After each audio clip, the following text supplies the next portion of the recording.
Hello students, with part number 6, today video lecture we are going to discuss about pair of linear equation with two variables in the detail. Today we will going to discuss about the three algebraic methods. From the three algebraic methods, we should be discussed about the first substitution method. Okay, how we can solve the substitution method via through the substitution method, how we get the solution of two different type of linear equation with two variables. अब तक के video lecture के अंदर हमने ये देखा कि जो लीनियर इक्वेशंस होते हैं वो स्ट्रेट लाइन बनाते हैं। a1 x ax plus B के फॉर्म में अगर होते हैं इक्वल टू 0 के फॉर्म में होते हैं तो वो लीनियर इक्वेशन होंगे। पर यहाँ पे मैंने जो इक्वेशन लिखी ये वन वेरिएबल वाली है।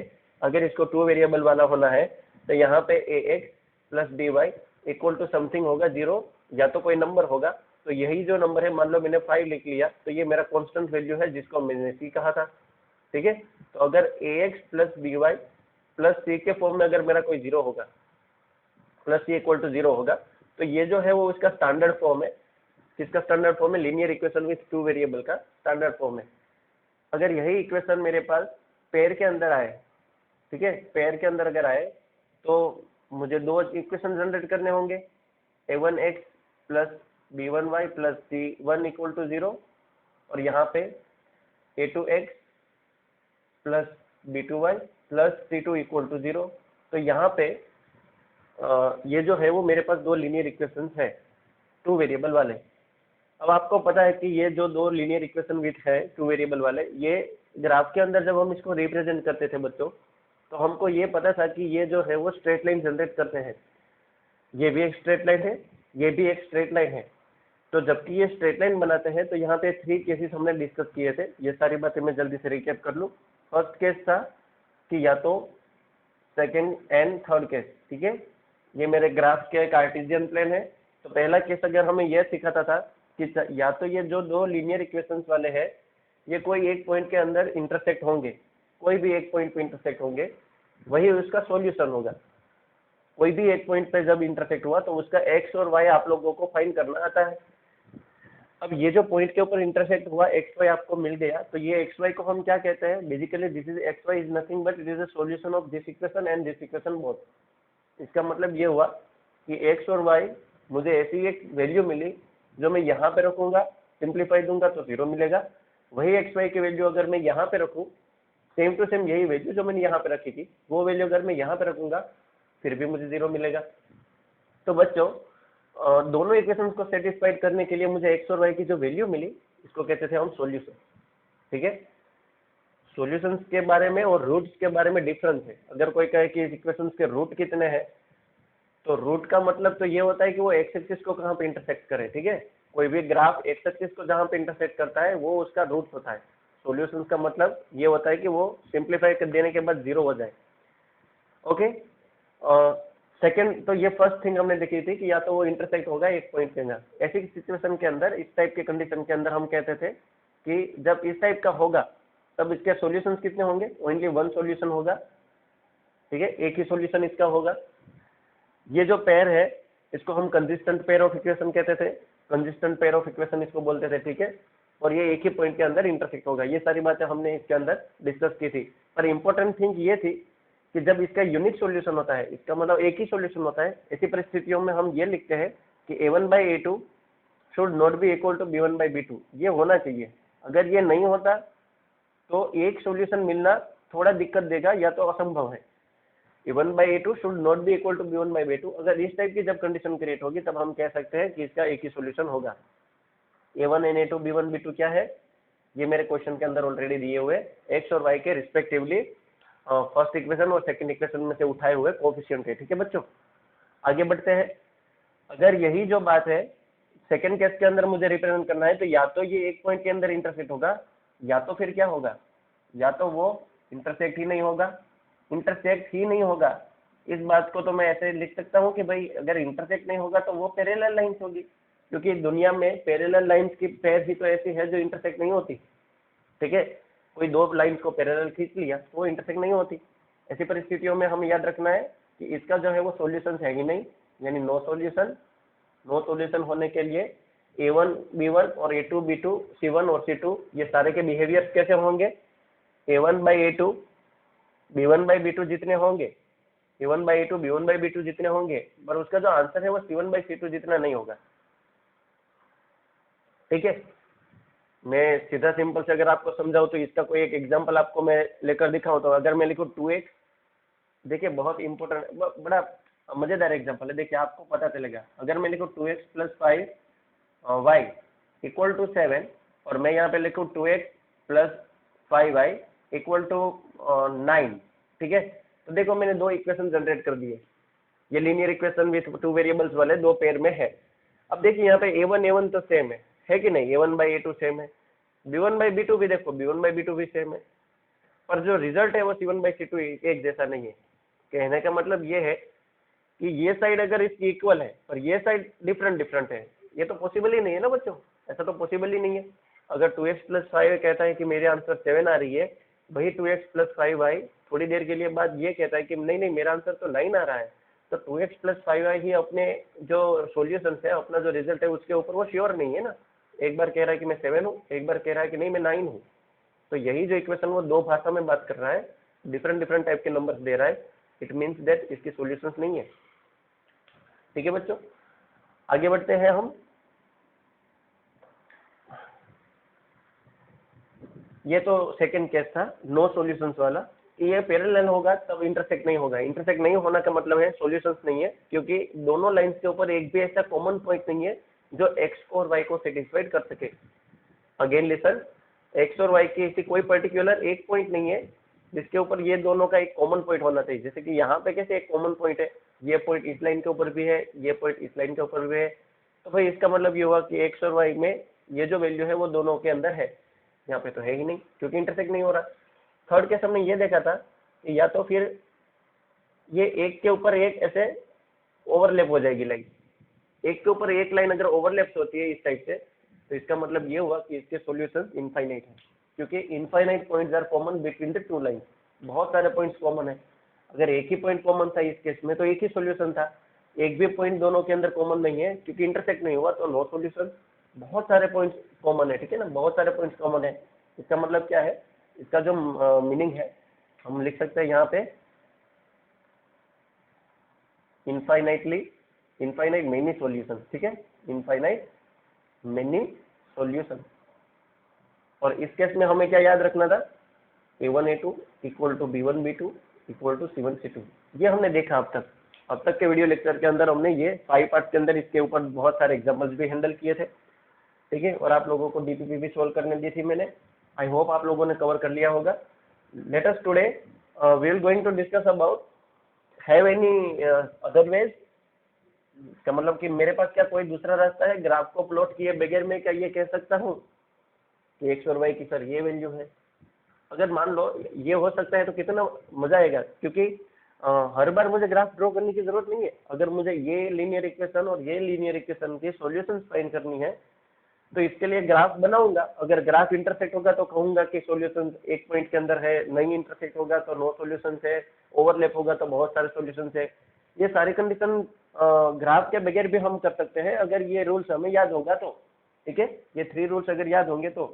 पर क्या एक्स और वाई जब इंटरसेक्ट होंगे तो उसका सॉल्यूशन जो फाइंड करना है वो हम विदाउट ड्रॉ द ग्राफ, यानी ग्राफ को ड्रॉ किए बगैर क्या हम फाइंड कर सकते हैं। यस, हाउ, इसको कहते हैं एल्जेब्रिकली मेथड से। एल्जेब्रिक मेथड से हम ये कर सकते हैं।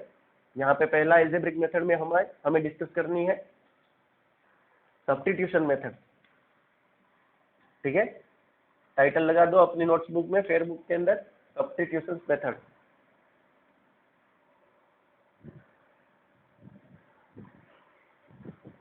सब्स्टिट्यूशन मेथड, अच्छा ठीक है बच्चों। सब्स्टिट्यूशन मेथड के अंदर क्या होता है, देखिए जब कबड्डी की गेम होती है या तो फिर कोई भी गेम होती है, बड़े पैमाने पे जब गेम खेली जाती है इंटरनेशनल लेवल पे, तो वहाँ पे कोई एक प्लेयर अगर इंजर्ड हुआ, उसको लग गया चोट, तो उसकी जगह पे कोई दूसरा प्लेयर को सब्स्टिट्यूट हम करते हैं कई बार, है ना, खास करके फुटबॉल में आपने देखा होगा, कबड्डी के अंदर देखा होगा। तो यहाँ पे जो सब्स्टिट्यूट होता है, सब्स्टिट्यूट का मतलब एक की जगह पे दूसरे को रखना है, एक की जगह पे क्या रखना है, दूसरे को रखना है। कोई एक प्लेयर इंजर्ड हो गया तो उसकी जगह पे दूसरे को रखना है। यहाँ पे भी तो हम यही करेंगे। देखिए अगर मैं एग्जांपल आपके सामने उठाऊँ एक कोई एक, जैसे कि मेरे पास है x plus 8y equal to 19, और सेकंड मेरे पास इक्वेशन है 2x plus 11y, 2x plus 11y equal to 28। तो देखिए मेरे पास यहाँ पे दो इक्वेशंस है, लीनियर इक्वेशंस है, दो वेरिएबल वाले हैं और पेयर के अंदर है, और इसलिए हम कह सकते हैं pair of linear equation with two variable I have, मेरे पास है। Okay, now how to we can start the substitution method and how we can find the X and Y solution. तो देखिए यहाँ पे पहली बात हमें ये पकड़नी है कि क्या ये इसकी यूनिक सॉल्यूशंस है, क्या ये इंटरसेक्ट करेगा। हाँ देखिए a1 कौन है, a1 की वैल्यू है 1, a2 की वैल्यू है 8 एंड c2 की वैल्यू है a1 then b1 and c1 इसकी वैल्यू है 19। जबकि अगर यहाँ पे मैं बात करूँ तो a2 की वैल्यू है 2, यहाँ पे b2 की वैल्यू है 11, c2 की वैल्यू है 28। अब देखिए इसका अगर मैं डिवाइड चलाऊँ तो ये दे रहा है मुझे 1/2, जबकि ये दे रहा है मुझे 8/11, और सारी दुनिया जानती है 1/2 and 8/11 there are not the same thing, is a different thing. यानी यहाँ पे क्या हुआ, a1/a2 एंड b1/b2 मैंने जो किया तो मुझे ये रिजल्ट मिला, और ये रिजल्ट मुझे सेम नहीं मिला। अगर सेम नहीं मिलता तो मैं क्या कहता हूँ कि a1/a2 does not equal to b1/b2, it means that equations कैसी होंगे, कंसिस्टेंट पेयर होगी, और उसका सॉल्यूशंस कितना होगा, नंबर ऑफ सॉल्यूशंस कितना होगा बच्चों, एक ही होगा, और वही एक मुझे फाइंड करना है। अब इसके नंबर ऑफ सॉल्यूशन एक है तो वो मिलेंगे, सब्स्टिट्यूशन मेथड से आप फाइंड करेंगे कैसे। आपको हर बार क्वेश्चन के अंदर ये चेक भी कर सकते हो, क्योंकि चेक करना कोई बड़ी बात नहीं है, जल्दी से हो जाता है। ओके, हम क्या लिखेंगे यहाँ पे, द गिवन इक्वेशन, मैं पूरी लाइन नहीं लिखूंगा, मैं तो डायरेक्ट स्टार्ट करूंगा, x plus 8y equal to 19 give the equation number 1। मैं यहाँ से स्टार्ट कर देता हूँ, चलो, give the equation number 1 and this the equation number 2। तो फ्रॉम इक्वेशन नंबर 1 को अगर मैं यहाँ से टेक करूँ, x plus 8y equal to 19, therefore we get implies that करके मैं लिख सकता हूँ बच्चों कि x की वैल्यू कितनी होगी, 19 माइनस 8y होगी। हाँ होगी, क्योंकि पॉजिटिव 8y ट्रांसफर करूंगा राइट साइड पे 19 के इक्वल टू के, तो वो नेगेटिव बनेगा। बच्चों ऐसा क्यों किया, क्योंकि मेरे पास जो सेकंड इक्वेशन है 2x plus 11y equal to 28, इसमें मुझे x को इंजर्ड करना है, x की हालत खराब हो गई है, तो x की जगह पे मैं x की वैल्यू सब्स्टिट्यूट करूंगा। अगर x को चोट लग गई तो x की जगह पे कौन आएगा, 19 माइनस 8y कहेगा कि चलो मैं जाकर खेल लेता हूँ गेम को, ठीक है। पर यहाँ पे एक बात आपको याद रखनी है कि x की जो आपने फर्स्ट इक्वेशन में से वैल्यू निकाली तो उसको रखनी है सेकंड इक्वेशन में। अगर आपने यहाँ पे सेकंड इक्वेशन लगा दिया और यहाँ से अगर मान लो x की या तो फिर y की वैल्यू आपने निकाली तो उसको रखना है फर्स्ट इक्वेशन में। आप ये मत करना कि पहले इक्वेशन से निकाला उसको ही मैंने पहले इक्वेशन के अंदर सब्स्टिट्यूट कर दिया। कभी भी ये इस टाइप की आपको चीज नहीं करनी है, इस टाइप की मेथड नहीं करनी है, थोड़ा डेंजर होगा, हार्मफुल होगा, क्योंकि दोनों इक्वेशन इक्वल हो जाएंगे। फर्स्ट में से टेक करो तो सेकंड में सब्स्टिट्यूट करो, सेकंड में से टेक करो तो फर्स्ट में उसको सब्स्टिट्यूट करो, ये पहला स्टेप आपको याद रखना है। अब यहाँ पे आपको क्वेश्चन होगा सर क्या x को ही हम ऐसे बाहर निकाल सकते हैं, ऐसा जरूरी नहीं है। देखो इस इक्वेशन को मैं ऐसे भी लिख सकता था 8y equal to 19 minus x, तो फिर y की वैल्यू कितनी मिली, 19 माइनस एक्स डिवाइडेड बाई 8। क्या मैं ऐसे लिख सकता हूँ, यस। तो मैं अब y की वैल्यू इक्वेशन नंबर 2 के अंदर सब्स्टिट्यूट करूंगा। तो ये आपके ऊपर डिपेंड है कि आपको x चाहिए या y चाहिए। आप दोनों में से कोई एक वेरिएबल को सेपरेट बना दो, या तो सिर्फ x की वैल्यू निकालो या तो सिर्फ y की वैल्यू इक्वेशन के फॉर्म में जनरेट करो, और वही वैल्यू को आपको सेकंड इक्वेशन के अंदर सब्स्टिट्यूट करनी है। अगर फर्स्ट में से टेक किया होगा तो, अगर सेकंड में से टेक किया होगा तो आपको फर्स्ट में पुट करना है। अब देखिए 19 माइनस एक्स डिवाइडेड बाई 8, अगर ये मैं यहाँ पे रखूंगा तो मेरी calculation little bit more confuse होगी और टाइम कंज्यूमिंग लेगा। सॉल्यूशन तो होगा पर थोड़ा टाइम लगेगा। तो बेसिकली मैं क्या करूंगा, यहाँ पे x के 19 माइनस 8x के सॉरी 8y के फॉर्म में लिखूंगा। इसका मतलब ये हुआ कि x की जो मुझे वैल्यू मिली वो 19 माइनस 8y जितनी मिली।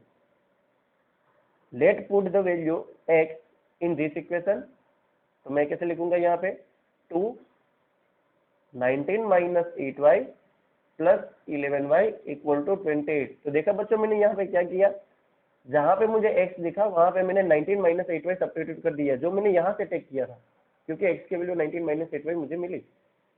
नाउ हाउ टू सॉल्व, 19 का मल्टीप्लीकेशन 2 के साथ होगा एंड इट गिव्स 19 टू जा 38 माइनस 2 8 जा 16y प्लस, अब देखिए 2 की मल्टीप्लीकेशन 11 के साथ नहीं होगी क्योंकि यहाँ पे प्लस आ गया, तो इसका जो खेल है वो यहाँ पे एक मिस हो गया, 11y equal to 28 implies that, मैं तो देयरफॉर करो कोई फर्क नहीं पड़ता, क्या है यहाँ पे मुझे लिखना है माइनस 16y प्लस 11y, ये तो लाइक टर्म्स हो गए, अगर लाइक टर्म्स है तो 16y में से 11y को सब्ट्रैक्ट करना होगा, तो ये आपको देगा, और 6 में से 1 की कमी इट गिव 5 और 1 1 0, तो ये मिलेगा 5y है, पर ये नेगेटिव 16 के पास है इसीलिए इसको अप्लाई होगा 38 माइनस 5y इक्वल टू 28। तो क्या मैं इसको ऐसे लिख सकता हूँ 38 equal to 28 plus 5y, minus 5y को मैंने ट्रांसफर कर दिया तो प्लस 5 बन गया। अब 28 को मैं यहाँ पे ट्रांसफर करूंगा तो क्या होगा, देखिए 5y इक्वल टू 38 माइनस 28 लिख सकता हूँ, तो 38 में से 28 की सब्ट्रैक्शन होगी तो ये तो देगा मुझे 10, तो 10 इक्वल टू जब 5y होता है तो y की वैल्यू कितनी होनी चाहिए 2, समझ में आ गई बच्चों बात, 5 डिनोमिनेटर में गए 5 टू 10 हो गया, तो y equal to 2। It means that मुझे जो x और y की वैल्यू चाहिए, x की वैल्यू और y की वैल्यू जो मुझे चाहिए, उसमें से एक वैल्यू तो मुझे मिल गई कि भाई ये 5 है, सॉरी 2 है, 5 टू 10 यानी ये 2 है, y की वैल्यू मुझे 2 मिल गई। Now what is the value of x, वो वैल्यू मुझे यहाँ से मिलेगी, देखिए x equal to 19 minus 8y, y की जगह पे तो अब मुझे पता चल गया कि 2 रखना है, तो 8 यहाँ पे 2 रखा, तो 19 8 two 16, 19 minus 16 how much is that 16, 17, 18 and 19, so it gives 3, so x is 3 and y is 2, so this is a what, this is a unique solution for intersecting the line। अगर लाइन कहाँ पे intersect होती है तो एक point पे intersect होगी, वो जो पॉइंट है ना इंटरसेक्टिंग वाला पॉइंट वो 3 2 होगा, इसका मतलब 3 और 2 तो फर्स्ट क्वाड्रेंट में होता है, तो यहाँ से 3 पिकअप कर लिया, यहाँ से 2 पिकअप कर लिया, तो मानो ये मुझे पॉइंट इस साइड पे मिला, ठीक है। ऐसे प्रॉपरली ग्राफ नहीं बना रहे, बस आपको समझ आने के लिए ऐसे ग्राफ बना रहे हैं। तो ये लाइन कुछ इस प्रकार से यहाँ से निकलेगी, और जो निकलेगी ना वो 3 2 वाला पॉइंट होगा, x का coordinate 3, sorry axis 3 and ordinate is 2। Okay बच्चों,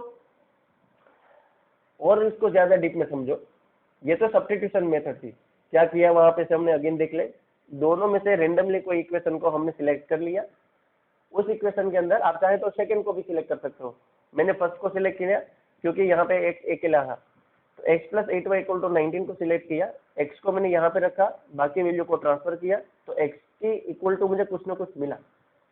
ये मुझे ये कह रहा है कि अगर आप चाहे तब x की जगह पे 19 माइनस 8y जब भी चाहो तब रख सकते हो, पर कहाँ पे, इक्वेशन 2 के अंदर, 1 के अंदर नहीं, क्योंकि 1 में से तो ये इसका जो जन्म हुआ वो तो 1 में से हुआ, तो हमें 2 में सब्स्टिट्यूट करना है, तो 2 वाला मेरे पास ही था, जहाँ पे x लिखा वहाँ पे मैंने 19 माइनस 8y सब्स्टिट्यूट किया, सिंप्लीफाई दिया, तो y की वैल्यू मुझे 2 मिली।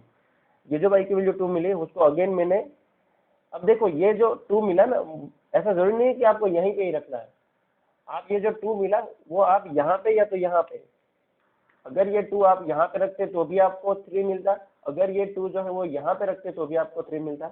यहाँ पे मतलब इस इक्वेशन के अंदर अगर y की जगह पे आप 2 रखते तो भी आपको 3 मिलता, इस इक्वेशन के अंदर y की जगह पे अगर आप 2 रखते तो भी आपको 3 मिलता। So don't try to troubling, आपको कंफ्यूज होने की जरूरत नहीं है, ठीक है, चाहे तो आप कहीं भी रख लो, यहाँ पे रखो तो भी बात चलती, यहाँ पे रखो तो भी बात चलती, यहाँ पे रखो तो भी बात चलती, फिर कोई रूल्स नहीं है कि इक्वेशन 2 में रखो या 1 में रखो। बट वेट, जब आप इक्वेशन 1 को स्टार्ट कर रहे हो, उनमें से आपको कोई एक वेरिएबल की वैल्यू आपने इक्वल बनाई x या तो y की, तो उसको सेकेंड इक्वेशन में ही सब्स्टिट्यूट करना है। सो 3 and 2 is my the solution, ये मेरा आंसर है। इसको और डीप में जानो तो ग्राफ के अंदर ये 3 और 2 सब पे इंटरसेक्ट करेगा, इस पॉइंट के अंदर दोनों लाइन 3 2 पे इंटरसेक्ट करेगी, और भी उसको इससे भी डीप में आप अगर आपको जानना है तो 3 और 2 का जब मैं यहाँ पे सब्स्टिट्यूट करूंगा तो ये 19 देगा, लिसन केयरफुली, 3 और 2 को मैं जब यहाँ पे सब्स्टिट्यूट करूंगा, x की जगह पे 3 और y की जगह पे 2 पुट करूंगा, तो मुझे ये 19 देगा। देखना है तो देख लो, 2 यानी y यानी 2, तो 8 2 16, ये हुआ 16, x की वैल्यू 3, तो ये है 3, तो 3 + 16 हाउ मच, 19 हुआ कि नहीं। वैसे ही 3 को अगर मैं यहाँ पे सब्स्टिट्यूट करूँ तो 11 3 33, इसने मुझे दिया 33, सॉरी y की जगह पे 2 पुट करना है तो 11 2 22, और x की जगह पे 3 पुट करना है तो 3 2 6, तो भी देखिए 22 और 6 कितना 28, यानी ये वो वैल्यू है जो दोनों इक्वेशन को सेटिस्फाई कर रही है। I hope you understand substitution method. बड़े धीरे धीरे, इतना जल्दी नहीं किया और अच्छे से हमने समझा। इसमें बीच में थोड़ी बहुत लाइनें भी लिखनी होती है, वो तो आप लिख सकते हो, जैसे कि लेट फ्रॉम द इक्वेशन 1 ऐसा करके मैं यहाँ से ये लिख सकता हूँ, x की वैल्यू मुझे मिली, फिर मैं नीचे लिखूंगा now this value of x substitute in the equation 2, तो इक्वेशन 2 भी मैं लिखूंगा, और फिर उसके नीचे ऐसा लिखूंगा y की वैल्यू मिलेगी, तो फिर मैं लिखूंगा now let the put value of y from in equation 1 या तो 2, कोई भी इक्वेशन का नाम लिख लो, और फिर x जनरेट करोगे आप। तो ये बेसिकली आप सिस्टमिकली कैसे लिखना है वो आप जानते हो, ठीक है। Let us take the again another example. आप कॉपी करते जाना साथ में वीडियो पॉज करके। ये सब्स्टिट्यूशन मेथड की बड़ी इजी मेथड है, और बच्चों ये 2 से 3 मार्क्स के अंदर बोर्ड के एग्जाम में पूछी जा सकती है, तो ध्यान से, ठीक है थोड़ा। चलो अगेन एग्जांपल हम चेक करते हैं।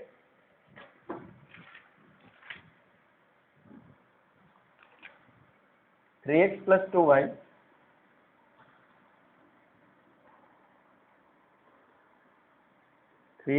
2y इक्वल टू 10, जबकि दूसरा इक्वेशन है 12x प्लस 8y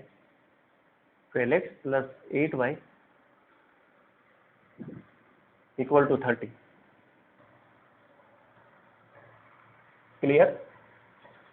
अब ये जो मेरे पास इक्वेशन है दो, सब्स्टिट्यूशन मेथड से मुझे इसको सोल्व करना है। कैसे सोल्व करेंगे?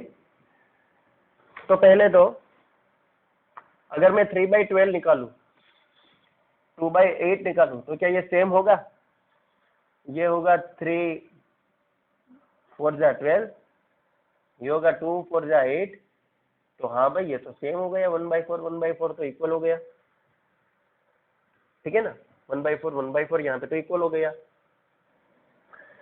अब C1 की बात करते हैं, तो 10 डिवाइडेड बाय अगर मैं 30 लगाऊं तो 10 3 जा 30 होगा, तो ये 1/3 मिला, तो ये वापस इक्वल नहीं हुआ। अब ये जो था वो क्या था? ये तो 312 यहाँ से मैंने लिए थे कि नहीं, तो इसका मतलब तो ये हो गया, ये तो ये 1/2 हुआ। 1/4 मुझे यहाँ से मिला, भी 1/2 मिला। 1/3 10 और 30 का डिवाइडेशन रेशियो है, तो ये तो C1/C2 का रेशियो है। A1/A2 का वैल्यू B1/B2 से इक्वल है, पर C1/C2 से इक्वल नहीं है, तो ये तो हमें क्या दिखाता था? ये तो लाइन पैरेलल टाइप की होती है। जब ये लाइन पैरेलल टाइप की होती है तो इसका मतलब क्या हुआ? नो सॉल्यूशन है, ठीक है। इसका आंसर क्या है? नो सॉल्यूशन है। तो बच्चों यहाँ पे देखिए, आप कहेंगे सर अभी तो आपने एग्जांपल लिया था कुछ इस टाइप का कि 2x plus y equal to 7 है, और यहाँ पे 2x plus y equal to 9 है, तो दोनों इक्वेशन अपने आप में झूठ बोल रहे हैं। आपने अभी ऐसा सिखाया था, यहाँ पे तो ये इक्वेशन और ये इक्वेशन ही डिफरेंट है, तो देखकर कैसे पता चला? एक तो ये रास्ता है जो आप यहाँ से ऐसे फाइंड कर सकते हो, या तो फिर यहाँ पे देखिए आप 3x plus 2y equal to 10 है, और 12x प्लस 8y प्लस 30 को भी मैं इसके फॉर्म में लिख सकता हूँ। देखिए कैसे, अगर मैं यहाँ से यहाँ पे 4 2 जा 8 और 4 3 जा, तो मैं यहाँ पे 4 को कॉमन निकालूं, तो ये क्या बनेगा? 4 3 जा 12x प्लस 4 2 जा 8y इक्वल टू 30 होगा। तो 3x plus 2y equal to, ये 4 मल्टीप्लाई वाला अगर इस साइड पे जाएगा तो डिवाइड में जाएगा, ठीक है ना बच्चा। तो यहाँ पे देख, इसको मैं कैसे लिख सकता हूँ? इस इक्वेशन को मैं लिख सकता हूँ यहाँ पे, नीचे कैमरा में आ रहा है, एक सेकेंड, हाँ आ रहा है। 3x plus 2y equal to, ये होगा 15 2 जा 30, ये होगा 15 2 जा 30, और ये होगा 2 2 जा 4, और इस हिसाब से देखा जाए तो ये 15/2 मिलेगा। तो देखिए 3x plus 2y equal to 10 था, और ये इक्वेशन तो मुझे यहाँ से मिला, और ये इक्वेशन का मीनिंग क्या हुआ? 3x plus 2y equal to 15/2 है। तो अब आपको समझ में आ गया होगा मैं क्या कहना चाहता था। 3x प्लस 2y कह रहा है कि मैं 10 हूँ, वही 3x प्लस 2y कह रहा है कि 15/2 हूँ। एक ही इक्वेशन दोनों साइड पे खुश नहीं है, दोनों साइड पे अलग अलग जवाब दे रहा है। इसका मतलब इक्वेशन खुद गलत है, गलत तो नहीं है पर इसके नो सॉल्यूशन है, पैरेलल लाइन जनरेट होगी। ठीक है बच्चों, ओके। अगेन एक एग्जाम, तो यहाँ पे सब्स्टिट्यूशन मेथड करने की जरूरत ही नहीं है। चलो अगेन एग्जाम्पल देखते हैं जिसके अंदर सब्स्टिट्यूशन मेथड हम कर सकते हैं। ठीक है,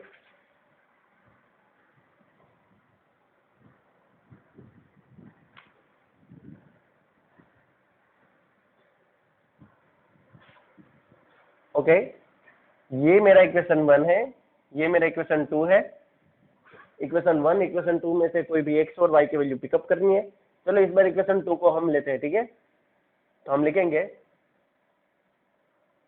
from equation 2 we can write हम लिख सकते हैं 3x plus 2y equal to 16 है। तो यहाँ से तो बच्चों होगा, यहाँ पे से मैं x की वैल्यू को बाहर निकालने का प्रयास करूँ तो 3x equal to 16 minus 2y होगा। तो x की जो वैल्यू है वो 16 माइनस 2y डिवाइडेड बाई 3 होगा। देखिए ये 3 जो है वो डिनोमिनेटर में आया, तो ये मुझे x की वैल्यू मिली। अब मैं क्या लिखूंगा, सब्स्टिट्यूट। ठीक है, substitute value of x, this value of x in equation. देखिए ये 2 में से लिया था तो मैं 1 में पुट करूंगा। ठीक है, मैंने ये 2 में से लिया था, ये सारी बातें 2 में से आई है, तो मैं इक्वेशन 1 के अंदर x की वैल्यू पुट करूंगा। तो मेरे पास x की वैल्यू क्या है, x minus y equal to 2 है। देयरफॉर x की वैल्यू यानी 16 minus 2y divided by 3 minus ये वाला y इक्वल टू 2। एलसीएम यहाँ पे टेक करो तो 16 minus 2y minus 3y divided by 3 equal to 2 होगा, 3 का 5 के साथ multiply. Therefore 16 minus 2y minus it gives minus 5y divided by 3 इस साइड पे चला जाएगा तो क्या होगा, 3 2 जा 6 होगा। तो यहाँ से हम लिख सकते हैं कि 16 प्लस 6y यहाँ पे आएगा minus 1 equal to 5y, minus 5y इस साइड पे गए तो पॉजिटिव। Therefore 16 में से 6 निकला तो 10 इक्वल टू 5y। तो y की वैल्यू क्या मिली, अच्छा कैमरे में नहीं आ रहा है, एक सेकेंड। 10 इक्वल टू 5y हुआ, 10 इक्वल टू 5 हुआ। इसका मतलब ये हुआ कि y की वैल्यू कितनी मिली, y की वैल्यू 2 मिली। ठीक है, 5 डिनोमिनेटर में गया तो y की वैल्यू 2 मिली। ठीक है, 5 टू 10। अब बच्चों y की वैल्यू मैं यहाँ पे रखता हूँ या तो यहाँ पे रखता हूँ, आंसर सेम मिलेगा। देखिए यहाँ पे रखता हूँ, x minus y equal to 2 था, तो x y की जगह पे कौन है, 2 है, इक्वल टू 2। तो x की वैल्यू कितनी मिली, 4 मिली। तो मेरा जो आंसर है वो क्या है, एक्स वाई इक्वल टू क्या है, 4 2। ओके, यानी 4 और 2 ये है जो इस वैल्यू को सेटिस्फाइड करेंगे। 4 माइनस 2 इक्वल टू 2 एंड यहाँ पे 4 2 को रख देंगे तो आपको आंसर मिलेगा। बच्चों इस वीडियो लेक्चर के अंदर हमने सब्स्टिट्यूशन मेथड के बारे में देखा, सब्स्टिट्यूशन मेथड कैसे सोल्व करते हैं, बहुत इंपॉर्टेंट मेथड है। सब्स्टिट्यूशन मेथड जो है वो दो ही लाइन्स जब होती है हमारे पास, लीनियर इक्वेशन जब होते हैं दो वेरिएबल वाले। जब मैं लीनियर इक्वेशन में दो वेरिएबल वाले बोलूँ ना तो आप तो यही समझो कि सर जो है ना वो दो स्ट्रेट लाइन की बात कर रहे हैं। तो जब दो स्ट्रेट लाइन होती है, दो स्ट्रेट लाइन जब इंटरसेक्ट होती है ग्राफ के अंदर तो वो एक ही पॉइंट के अंदर इंटरसेक्ट होती है। ये तो 6th क्लास के बच्चे को भी पता होगा कि दो लाइन को अगर इंटरसेक्ट किया जाएगा तो वो एक ही पॉइंट पे होगा, एक से ज्यादा पॉइंट पे नहीं हो सकती इंटरसेक्ट। बच्चों जब एक पॉइंट पे इंटरसेक्ट होगी तो वो ग्राफिकली तो हम फाइंड कर सकते हैं कि एक्स और वाई वो कौन सा पॉइंट होगा जहाँ पे वो इंटरसेक्ट होगी। और अलजेब्रिकली अगर हमें फाइंड करना है तो अलजेब्रिकली फाइंड करने में हमारे पास 3 मेथड है, substitution method, cross multiplication method और एलिमिनेशन मेथड। उनमें से हमने पहले मेथड की डिस्कशन की आज, जिसका नाम है सब्स्टिट्यूशन मेथड। ठीक है, सब्स्टिट्यूशन मेथड में दो इक्वेशन दिए जाते हैं, कोई एक इक्वेशन को हमें टारगेट करना होता है, उसी इक्वेशन के अंदर से हमें या तो सिर्फ x या तो सिर्फ y की वैल्यू वेरिएबल के फॉर्म में इस टाइप से हमें फाइंड करनी होती है। वो जो भी इक्वेशन में से हमने ये x या तो y वैल्यू निकाला उसको हमें उसके अलावा जो दूसरा इक्वेशन है उसके अंदर सब्स्टिट्यूट करना है। मान लो अगर 1 में से निकाला तो 2 में से निकाला तो 1 में सब्स्टिट्यूट करो। x की जगह पे या तो y की जगह पे according to your before step जहाँ से आपने वेरिएबल फाइंड किया है x और y, उसके वैल्यू सब्स्टिट्यूट करने के बाद आपको सिंप्लीफाई देना होता है, जिससे यहाँ पे हमने दिया, और वहां से आपको y की वैल्यू मिलेगी। अगर आपने यहाँ पे x equal to something find किया तो आपको y इक्वल टू समथिंग मिलेगा, अगर y इक्वल टू समथिंग रखा तो आपको x इक्वल टू समथिंग मिलेगा। और ये और x जो y है, this is nothing but this is a solution of your two linear pair equation with variable, two variable. ठीक है, इससे पहले भी हमें ये देखना होता है कि क्या a1/a2 should not be equal to b1/b2 है कि नहीं, तभी ये काम करेगा, क्योंकि तभी तो उसके सॉल्यूशन होंगे, अदरवाइज तो सॉल्यूशन ही नहीं होंगे। बच्चों जब सॉल्यूशन ही नहीं होंगे तो फिर ठीक है ना, सब्स्टिट्यूशन मेथड यूज करने की कोई बात जरूरी नहीं है। हाँ, इन्फाइनेटली मेनी सॉल्यूशंस अगर होते हैं तो आप वापस ये सोल्व कर सकते हो, पर वहां पे आपको एक्स और वाई बहुत सारे कुछ मिल सकते हैं, वो आप खुद फील करोगे जब हम इस टाइप के क्वेश्चन लेंगे। तो आज के वीडियो लेक्चर में बस हम इतना रखते हैं। आप लोगों को जो डीपीपी है, ठीक है, डीपीपी आप लोगों को मिल जाएगी व्हाट्सएप ग्रुप में। तब तक अपना ख्याल रखिए, पार्ट 7 का वेट कीजिए। धन्यवाद।